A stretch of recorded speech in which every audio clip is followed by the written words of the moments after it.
हरियाणा की हर अपडेट के लिए बेल आइकन दबाएं और सब्सक्राइब करें STV हरियाणा न्यूज। इसी के चलते हरियाणा सरकार ने कई पाबंदियां तो लगाई हैं, लेकिन इन पाबंदियों के बाद लगातार लोगों के अंदर अब लॉकडाउन का डर बन चुका है और इसी डर के चलते वो अब शहर छोड़कर अपने घर जा रहे हैं।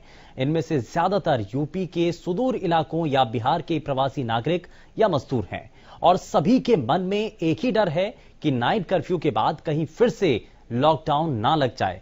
हालांकि सरकार लगातार कह रही है कि प्रदेश में लॉकडाउन नहीं लगाया जाएगा, लेकिन जिस तरह से पड़ोसी राज्य दिल्ली में लॉकडाउन के आदेश जारी हुए, उसके बाद गुरुग्राम में लोग भारी संख्या में पलायन करने को आज मजबूर हैं और अब शुरुआत इसको लेकर के हो चुकी है और प्रदेश के अलग अलग हिस्सों से, खास करके गुरुग्राम, फरीदाबाद और सोनीपत से जो लोग हैं, प्रवासी जो मजदूर हैं, वो अब पलायन करते नजर आ रहे हैं। ये तस्वीरें हम आपको दिखा रहे हैं, गुरुग्राम की कई जगहों से हमने आपको तस्वीरें दिखाई हैं और इसी के साथ अब लोगों के मन में एक डर बनता चला जा रहा है। डर लॉकडाउन का है और अभी तक दिल्ली में जब 6 दिन का लॉकडाउन किया गया तो ऐसे में अब लोगों को ये खतरा लग रहा है, शुरुआत हो चुकी है, कहीं ऐसा ना हो कि वो फंस जाएं, वो यहां पर रह जाएं और रोजगार का जो संकट है, क्योंकि लॉकडाउन के समय सभी चीजें बंद रहेंगी, तो हरियाणा में कहीं ऐसा ना हो कि हरियाणा में भी लॉकडाउन लग जाए। लेकिन फिलहाल हरियाणा की सरकार, हरियाणा के नेता, मंत्री, मुख्यमंत्री,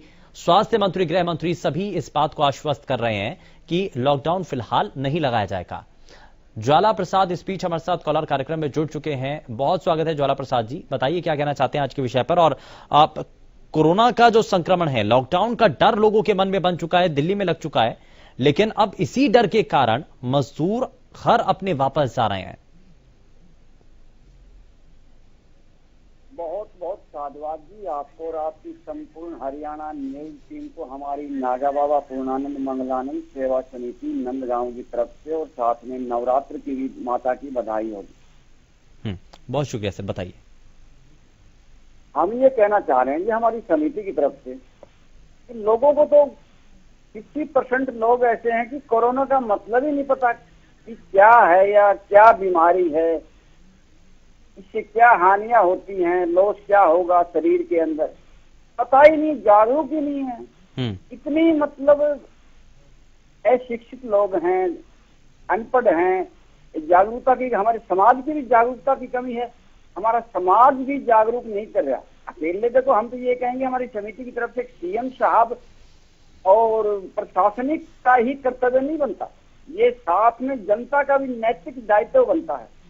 और सीएम साहब से हमारी रिक्वेस्ट है हमारी समिति की तरफ से और हेल्थ मिनिस्टर से भी, एक सोशल वर्कर की टीम हर वार्ड से 2-2 आदमी लिए जाए, पूरे गांव वाइज या शहर में भी, और उनको जागरूक करके वो अपने अपने गांव में ख्याल रखें, तय समय पर ड्यूटी दें।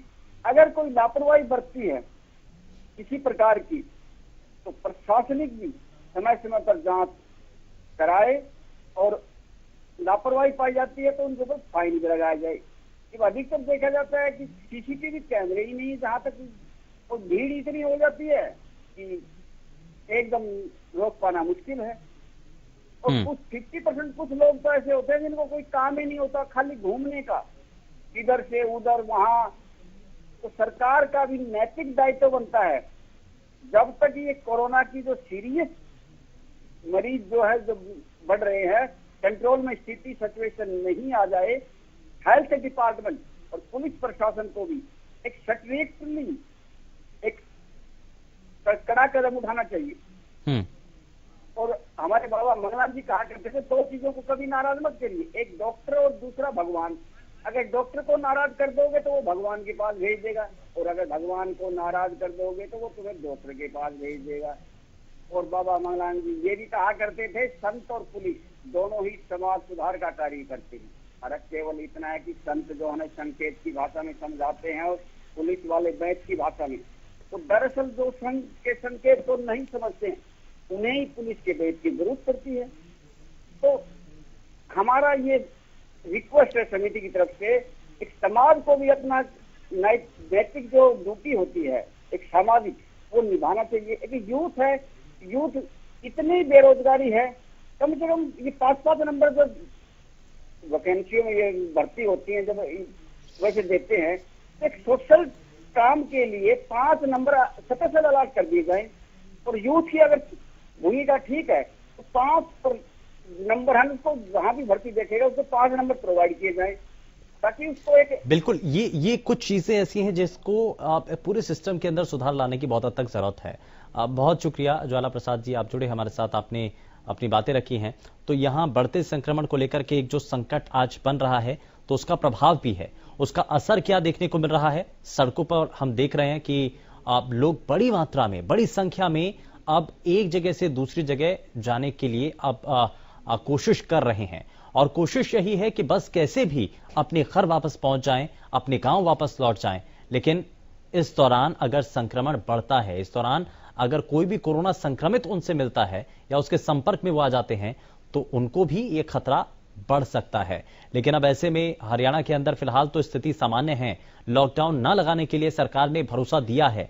तो ऐसे में आखिर उसके बावजूद भी क्यों आखिर जो आम लोग हैं जो पलायन कर रहे हैं, कारण क्या है? क्योंकि एक दो चीजें, कई जो प्रवासी मजदूर हैं उनसे भी बातचीत हुई तो उन्होंने ये कहा है, उनकी ये परेशानी है कि रोजगार उनका जा सकता है, और अगर रोजगार चला जाता है तो किराया उनको देना पड़ेगा, और खाने पीने के लिए जो उपलब्धता है, जो सामान है, वो उनको मिल नहीं पाएगा। तो ऐसे में जो अगर वो इस शहर के अंदर रहते हैं तो यहां महंगी चीजें हैं, कम से कम गांव में रहेंगे तो वहां पर उनके लिए जो खाने पीने की चीजें हैं कम से कम वो तो आसानी से उपलब्ध हो सकती हैं, और दूसरा जो एक घर का एहसास होता है वो उनके मन में बना रहता है।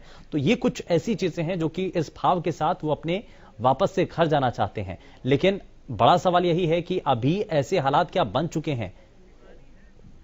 गुरुग्राम से अगली कॉलर शिवानी हमारे साथ कार्यक्रम में जुड़ चुके हैं। शिवानी, बहुत स्वागत है, बताइए क्या कहना चाहती हैं। सर देखिए, जैसे मजदूरों का पलायन जारी है तो उनका ये भी डर है कि क्या पता दोबारा ऐसी स्थिति बन जाए कि जैसे पहले वो लोग नहीं लौट पाए थे अपने घर, उनको दिक्कत हो रही थी बहुत ज्यादा। तो ये भी हो सकता है कि उनको काफी डर है लॉकडाउन दोबारा लगने का। और दूसरा ये भी है कि लोग इसको अभी भी सीरियस नहीं ले रहे, बहुत सारे लोग। तो ऐसे में सर लोगों को दिक्कत तो हो ही रही है बहुत ज्यादा।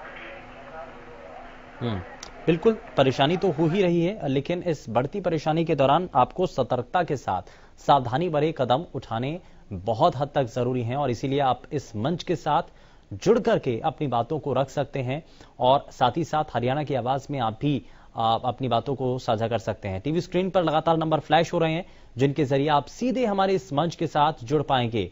फोन लाइन्स खुली हुई हैं और आप इस मंच के साथ जुड़ करके अपनी बातों को रख सकते हैं। तो कोरोना की जो लहर है वो बेहद भयानक नजर आ रही है। लॉकडाउन का डर आज लोगों के मन में है, इसीलिए क्या मजदूर अब पलायन करते हुए नजर आ रहे हैं, और कोरोना ने एक डरावनी चाल चली है। और भिवानी से स्पीच हमारे साथ कॉलर बीके यादव कार्यक्रम में जुड़ चुके हैं। बीके यादव जी, बहुत स्वागत है, बताइए क्या कहना चाहते हैं। देखिए सर, हम पहले भी मीडिया के माध्यम से सरकार को प्रार्थना कर चुके हैं कि कोरोना में धूम्रपान का इतना अहम रोल है शरीर को नुकसान पहुंचाने में, तो ये तुरंत इसको बीड़ी और सिगरेट को बंद क्यों नहीं कर देते? महीना 2 क्या बंद कर दें? और बंद नहीं कर सकते, कम से कम 40% उनकी क्वांटिटी है वो कम कर दी जाए। जैसे यूरिया 50 किलो का आता था, 45 का हो गया है, तो उसकी 40% क्वांटिटी कम कर दी जाए, रेट वही रखें। अब आम आदमी बीड़ी पी रहा है, सरकारी दफ्तरों में बीड़ी पी जा रही है, कोई मतलब कंट्रोल नहीं है, सीसीटीवी लगे हुए हैं, प्रशासनिक अधिकारी भी लापरवाह हैं। हाँ। कोई अपने कर्मचारियों को जागरूक नहीं कर रहा। तो ये कहीं न कहीं हमारी मतलब एक जिम्मेवारी समझने में देरी हो रही है। और सबसे पहले तो धूम्रपान का 2 महीने के लिए क्या जिनका जी निकल जाएगा, फांसी टूट जाएगी क्या? जो ये परेशानियां हैं, और इसीलिए बार बार कहा जा रहा है कि समझने की बहुत हद तक जरूरत है। बहुत शुक्रिया बीके यादव जी, आप जुड़े हमारे साथ, आप लगातार कार्यक्रम के जरिए अपनी बातें को साझा कर रहे हैं। आप रोहतक से हमारे साथ कॉलर मनीष कार्यक्रम में जुड़ चुके हैं। मनीष, बहुत स्वागत है, बताइए। और लगता है शायद संपर्क टूट गया है।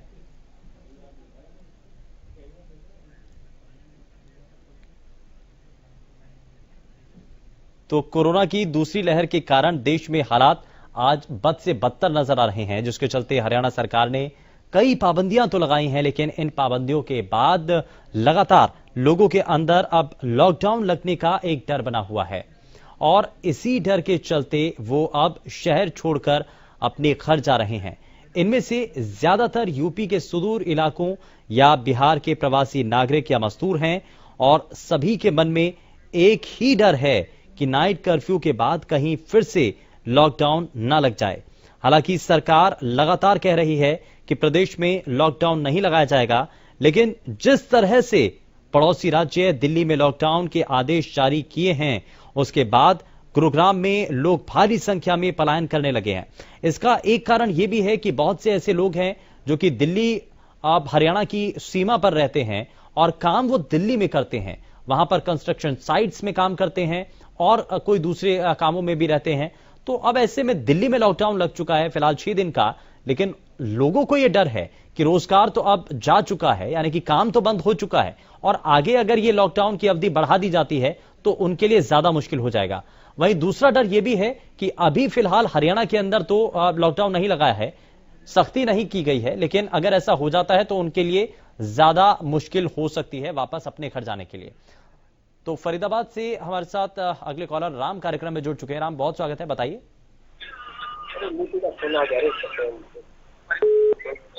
राम, बहुत स्वागत है, बताइए। सर, ये फरीदाबाद में जितने भी स्टोर हैं, मॉल है, उसमें कोई कस्टमर तो आ नहीं रहा सर, और ऐसे खोल के रखा हुआ है सरकार। या तो लॉकडाउन लगाए या सही से चलने दे रोजगार।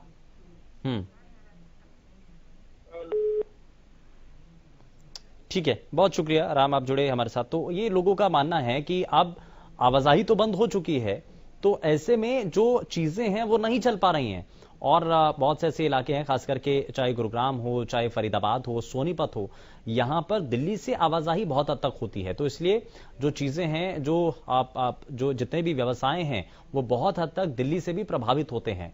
लेकिन अब दिल्ली में पूरी तरीके से 6 दिन के लिए लॉकडाउन जब किया जा चुका है, तो इसका जो असर है वो गुरुग्राम, फरीदाबाद और साथ ही साथ सोनीपत पर पड़ता हुआ नजर आ रहा है। और इसीलिए जो राम हमारे साथ कॉलर जुड़े कार्यक्रम में, उनका ये कहना था कि अब जो व्यवसाय है वो तो चल नहीं पा रहा है, इसलिए इससे अच्छा है, इससे बेहतर है कि हरियाणा में भी सख्ती कर दी जाए, कम से कम जान तो बच पाएगी।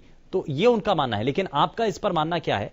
क्या मजदूरों का लॉकडाउन का डर कितना सही आपको नजर आता है? क्या देश में लॉकडाउन वाकई में लगने जा रहा है, या फिर हरियाणा प्रदेश के अंदर क्या वीकेंड लॉकडाउन की जो चर्चा चल रही है, क्या वो कदम उठाया जा सकता है? क्या कोरोना से ज्यादा डरावना लॉकडाउन है? क्या आपका ये मानना है और आपको क्या नजर आता है? हरियाणा के अंदर फिलहाल तो सभी चीजें चल रही हैं, सिर्फ नाइट कर्फ्यू चल रहा है, लेकिन इसके अलावा और सख्ती करने की जरूरत है। क्या आप वीकेंड लॉकडाउन या फिर संपूर्ण रूप से हरियाणा में भी कुछ समय के लिए लॉकडाउन लगा देना चाहिए? क्या आप इस पर कहना चाहते हैं? इससे प्रभाव क्या पड़ेगा? क्या कोरोना संक्रमण की चेन को रोकने के लिए जो कदम उठाए जाते हैं और यह माना जाता है कि ये कारगर कदम है, क्या वाकई में ये कारगर कदम है और इससे कुछ प्रभाव इसका पड़ेगा? और बढ़ते संक्रमण से क्या आम लोग इससे बच पाएंगे या इसका प्रभाव उनके ऊपर कम हो पाएगा? कोरोना संक्रमण की चेन को तोड़ पाने में क्या हम कामयाब हो पाएंगे? ये बहुत से ऐसे सवाल हैं जो कि आपके जहन में भी होंगे, लेकिन आप इस मंच के जरिए जुड़ करके अपनी बातों को रख सकते हैं। लॉकडाउन के डर से जो लोग वापस अपने घर जा रहे हैं, उनसे भी अगर आप कुछ अपील करना चाहते हैं इस मंच के जरिए, तो वो भी आप कर सकते हैं। लेकिन साथ ही साथ सवाल यह भी कि क्या मजदूरों के पलायन से परेशानी आगे आने वाले समय में और भी ज्यादा बढ़ जाएगी? नीरज अगले कॉलर हमारे साथ कार्यक्रम में जुड़ चुके हैं। नीरज, बहुत स्वागत है, बताइए। नीरज, बहुत स्वागत है, बताइए क्या कहना चाहते हैं?